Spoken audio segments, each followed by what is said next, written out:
Israel and Iran, and we'll see where that goes.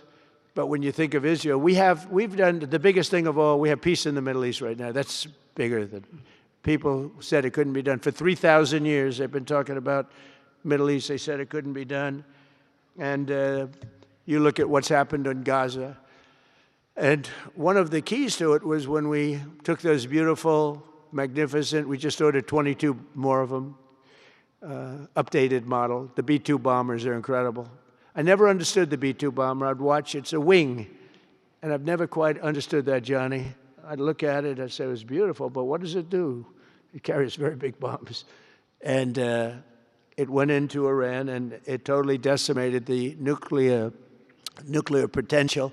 And when it decimated that, all of a sudden we had peace in the Middle East because there was a black cloud hanging over the Middle East, and if that wasn't done, that cloud would have been there. And countries like Saudi Arabia, countries like Qatar, countries like, nobody could have signed. You would have had that threat. You couldn't have had peace in the Middle East. So now we may have to take it a step further, or we may not. Maybe we're going to make a deal. You're going to be finding out over the next probably 10 days. But this meeting today is proof with determined leadership, nothing is impossible. When I took office, the war in Gaza was raging with thousands of people being killed and no end in sight. Today, thanks to unrelenting diplomacy and the commitment of many of the great people in this room, we have 59 countries signed up on Gaza. Think of that. We have, it's amazing. But all the people, many, really so many in this room, the war in Gaza is over. It's over. There are little flames. Hamas has been, I think they're going to give up their weapons, which is what they promised. If they don't, it'll be, they'll be harshly met, very harshly met. They don't want that. All the stuff like they don't mind dying. They told me that's not true.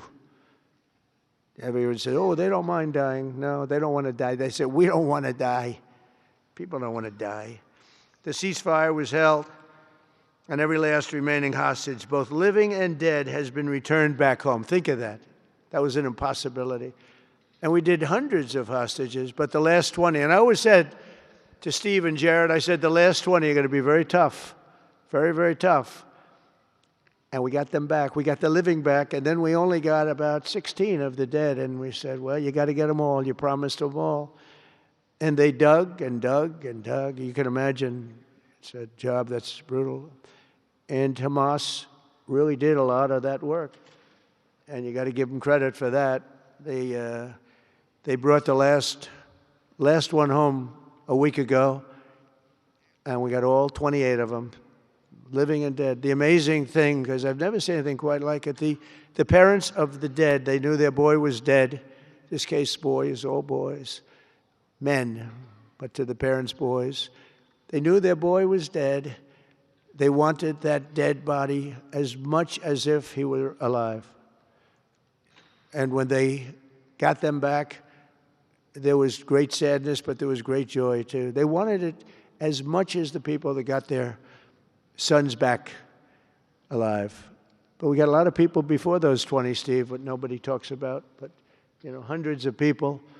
We did a good job, and you guys did a fantastic job. I want to thank every nation that helped us achieve this monumental breakthrough, saving countless lives, and really bringing peace and bringing the concept of peace, because nobody thought peace in the Middle East. I've always heard peace in the Middle East is impossible, and it's turned out not to be.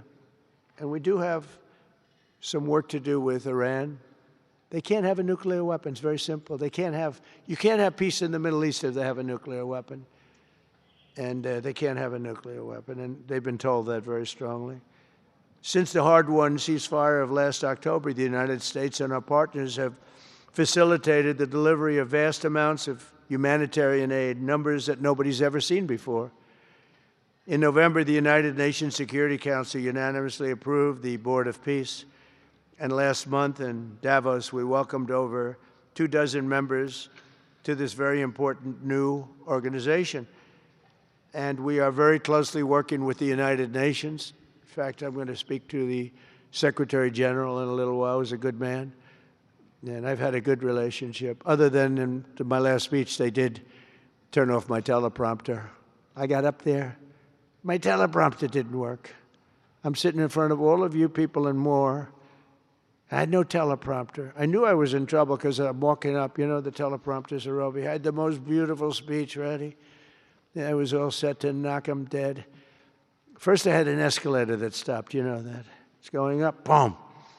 It's lucky my movie star first lady was in front of me because I put my hand on a certain part of her body and I was able to stop my fall. Otherwise, because she had no trouble, I said, boy, that was a very sharp stop, Johnny. So I said, that was strange. I've been on a lot of escalators. It's never happened before. Usually it stops very slowly. This was just boom. But our first lady was right in the proper location for me. I'm waving to people, and she was holding on a little tighter. She knew what was happening. She did. She said, that's a very successful movie out right now, like #1. Can you believe this?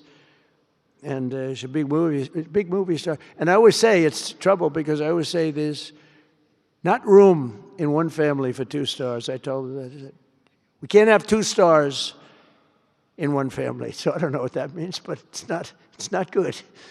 But it is good because we're proud of her. She did people in the United States love the First Lady, and she did the movie, and it's become the biggest selling documentary in 20 years. Can you believe? The theaters are all packed. Women especially, they go back and they see it 2 or 3 times, 4 times. But together we're committed to achieving a Gaza that is properly governed throughout. The whole area is going to be, you know, so many countries that have really nothing to do with the Middle East, but they're maybe somewhat close by. They're all involved. They want to go in and fight. They tell me all the time, we'd like to send soldiers to fight if it's necessary. And I don't think it's going to be necessary. We have 2 countries that want to go in and do a number on Hamas. I said, I really don't think I hope it's not going to be necessary because they made a promise and they promised me get rid of their weapons. Looks like they're going to be doing that, but we'll have to find out.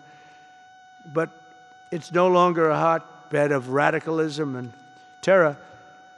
And to end that, we have today, and I'm pleased to announce that Kazakhstan, Azerbaijan, UAE, Morocco, Bahrain, Qatar, Saudi Arabia, Uzbekistan, and Kuwait have all contributed more than $7 billion toward the relief package. That's great. Thank you, fellas. Thank you.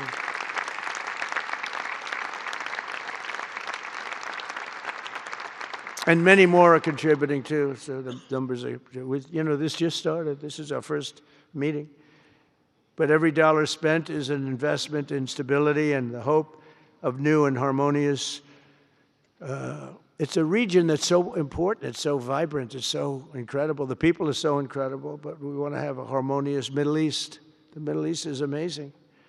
So many friends in the Middle East. They're so smart. Sometimes they're too energetic. That's the, you know, a lot of people aren't energetic. Sometimes they're a little bit too energetic. These are great people. The world is now waiting on Hamas, and that's taking place. And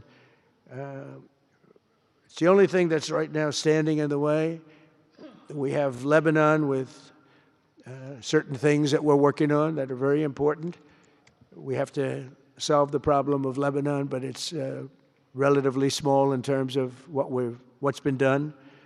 And again, the key was getting rid of the nuclear potential because Iran would have had a nuclear weapon based on everything we found out since within 1 month. We can't let that happen.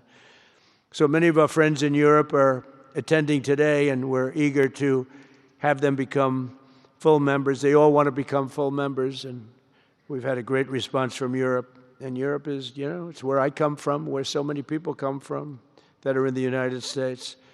But we have a great relationship with Europe. We have a great head of NATO. He is a fantastic man, and he's doing a great job, really great job. I'm excited to announce that Norway has agreed to host an event bringing together the Board of Peace.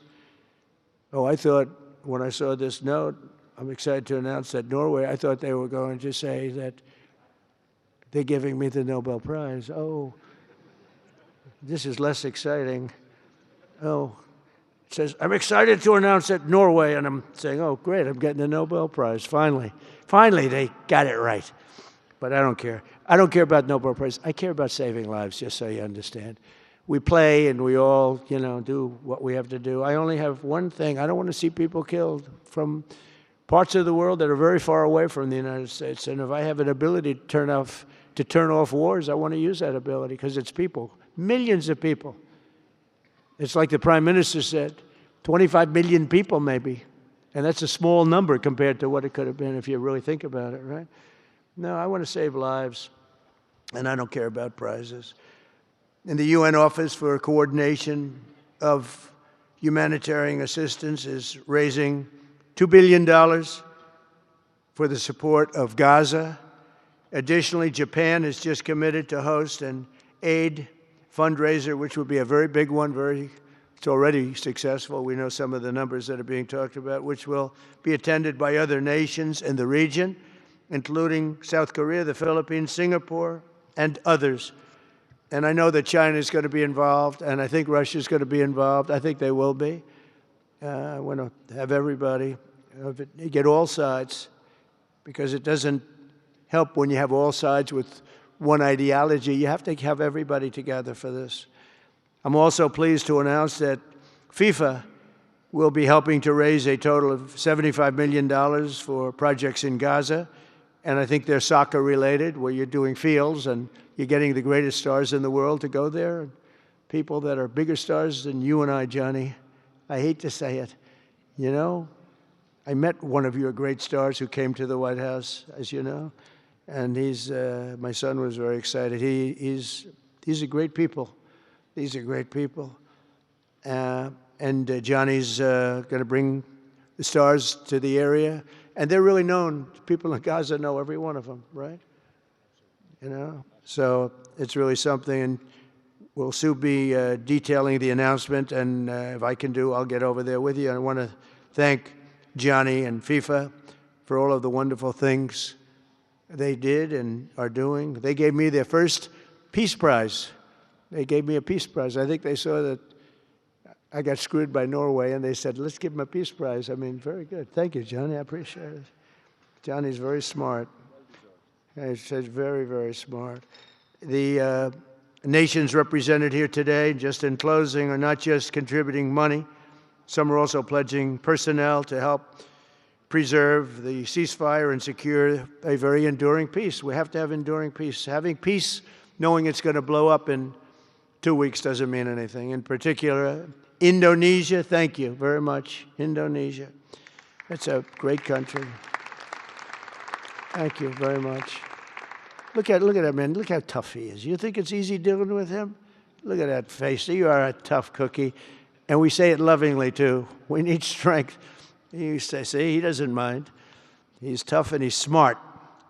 And smart is more important. Morocco, thank you very much. Great. What you're doing is great. Albania, Kosovo, Kazakhstan have all committed troops and police to stabilize Gaza. Egypt and Jordan are likewise providing very, very substantial help, troops, training, and support for a very trustworthy Palestinian police force. We think we're getting some very good people on that police force. And, it's peace in the Middle East. We have peace in the Middle East. Think of it. For years you've been hearing about peace in the Middle East, and everybody's saying it's impossible. All of these countries are working together around the vision of a Middle East that is free from the curse of extremism and terror. And now is time. And by the way, even people with extremism and preaching extremism, they're exhausted. They're tired. It's been going on for too many years. I don't care who you are. They're tired. They want peace. And now is the time for Iran to join us on a path that will complete what we're doing. And if they join us, that'll be great. If they don't join us, that'll be great too. But it'll be a very different path. They cannot continue to threaten the stability of the entire region, and they must make a deal. Or if that doesn't happen, I maybe can understand. If it doesn't happen, it doesn't happen. But bad things will happen if it doesn't.